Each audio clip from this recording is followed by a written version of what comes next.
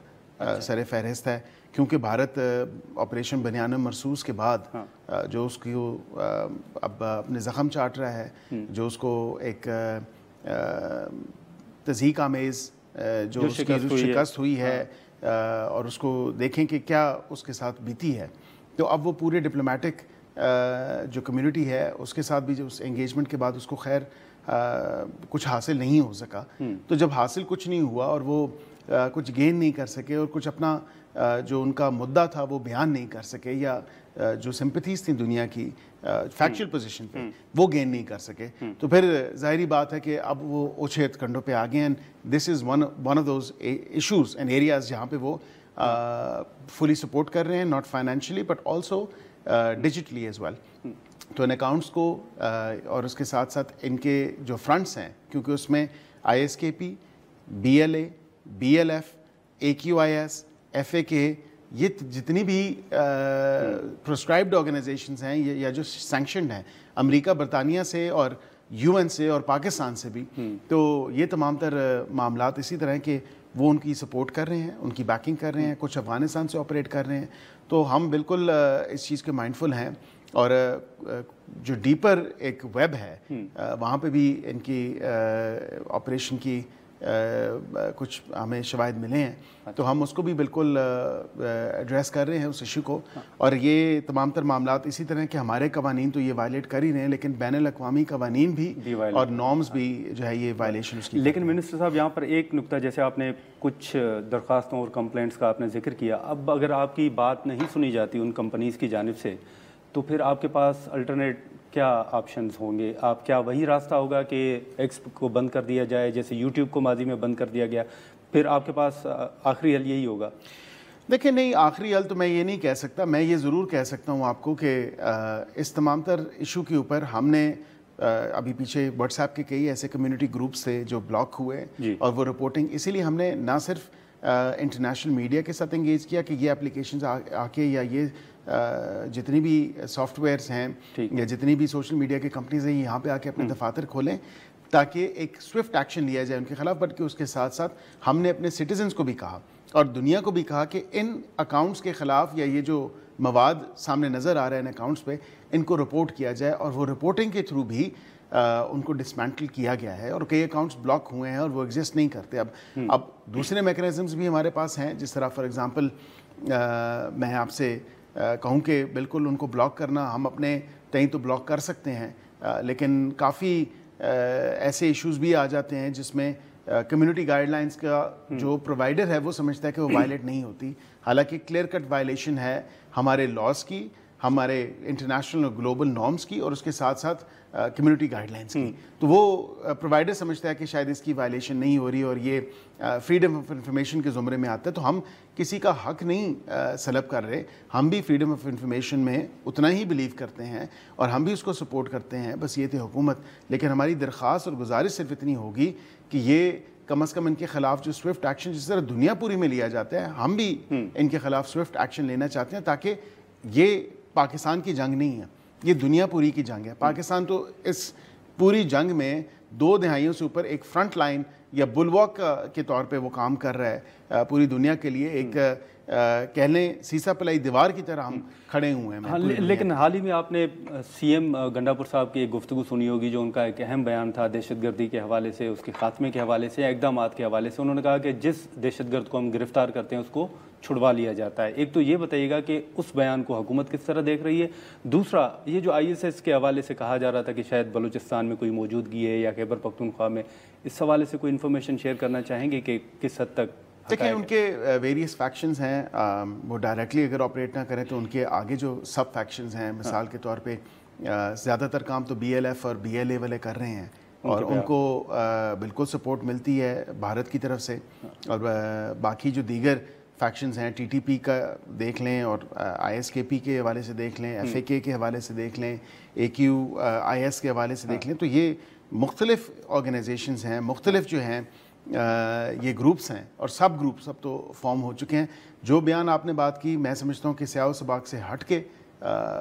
شاید سوچا نہیں, شاید سمجھا نہیں کہ یہ ایک نیشنل سیکیورٹی اور نیشنل امپورٹنس کا ایشو ہے جس کے اوپر اس طرح کا بیان دے دینا اور غیر ذمہ دارانہ بیان دے دینا, میں سمجھتا ہوں کہ ان کو سوچنا چاہیے, اپنے اس بیان پہ نظر ثانی کرنی چاہیے.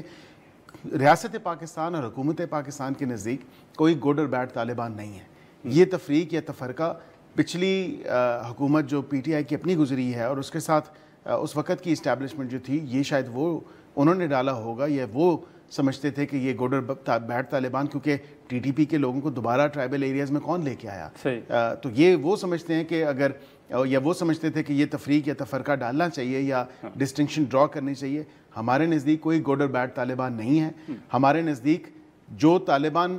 ٹیررسٹ ہیں, جو دہشت گرد ہیں, not Taliban to be specific but جو دہشت گرد گروپس ہیں, چاہے وہ کسی بھی شیپ فارم مینیفیسٹیشن میں ہوں, ہم نے ان کے خلاف جو ہے ایکشن کرنا ہے اور ہم ان کے خلاف ایکشن کریں گے. اور یہ نیشنل سیکیورٹی کی امپورٹنس ہے اور نیشنل سیکیورٹی کے ایشوز ہیں جس میں ایک صوبہ ڈکٹیٹ نہیں کر سکتا کہ ان کے خلاف آپ ڈرون ایکشن کریں یا نہ کریں. دہشت گرد جہاں پہ بھی ہوں پورے پاکستان میں ود ان دا فرنٹیئرز اور دا بارڈرز آف پاکستان, تو بالکل یہ وفاقی حکومت کی ذمہ داری ہے نیشنل سیکیورٹی ایشوز کے اوپر کہ وفاقی حکومت ان کے خلاف سخت سے سخت ایکشن لے اور اس مینس کو جو ٹیررزم کا مینس ہے اس سے جان چھوڑے. تو آپ تصدیق کر رہے ہیں کہ جو KP میں ڈرون اٹیکس ہو رہے ہیں اس حوالے سے جو PTI کے تحفظات ہیں وہ ایک حقیقت ہے؟ دیکھیں میں یہ نہیں, وہ انہوں نے جو گنڈا پور صاحب نے کہا, میں دوبارہ دہرا دیتا ہوں, گنڈا پور صاحب نے یہ کہا کہ ڈرون جو ہے ہم استعمال نہیں کریں گے دہشت گردوں کے خلاف, یہی اسٹیٹمنٹ تھی نا ان کی. تو اس میں بالکل وزیر داخلہ کی اسٹیٹمنٹ ہے, آپ نے بھی دیکھی, ہم سب نے دیکھی. انہوں نے کہا دہشت گردوں کے خلاف جو بھی ایکشن ہوگا وہ ہوگا. یہ نہیں ڈرا کی جا سکتی اس سے انفلوئنس کہ جی ان کے لیے ایک چیز استعمال ہوگی اور دوسری نہیں ہوگی. میں حکومت پاکستان بڑی کلیئر ہے, there is absolutely no compromise on any level اور gravity of action that we will take against terrorist and terrorist organisations. اور اس میں کلیئرٹی کے ساتھ ہے کہ کاؤنٹر ٹیررزم کے اوپر ہم نے اپنا جو کام ہے ہم وہ جاری ساری رکھیں اور ہم ہر قسم کا ہر طرح کا ایکشن دہشت گردوں کے خلاف. منسٹر صاحب اگر اجازت دیں تو یہاں پر ناظرین ایک بریک لیتے ہیں اور بریک کے بعد ہم یہیں سے گفتگو کو آگے بڑھاتے ہیں.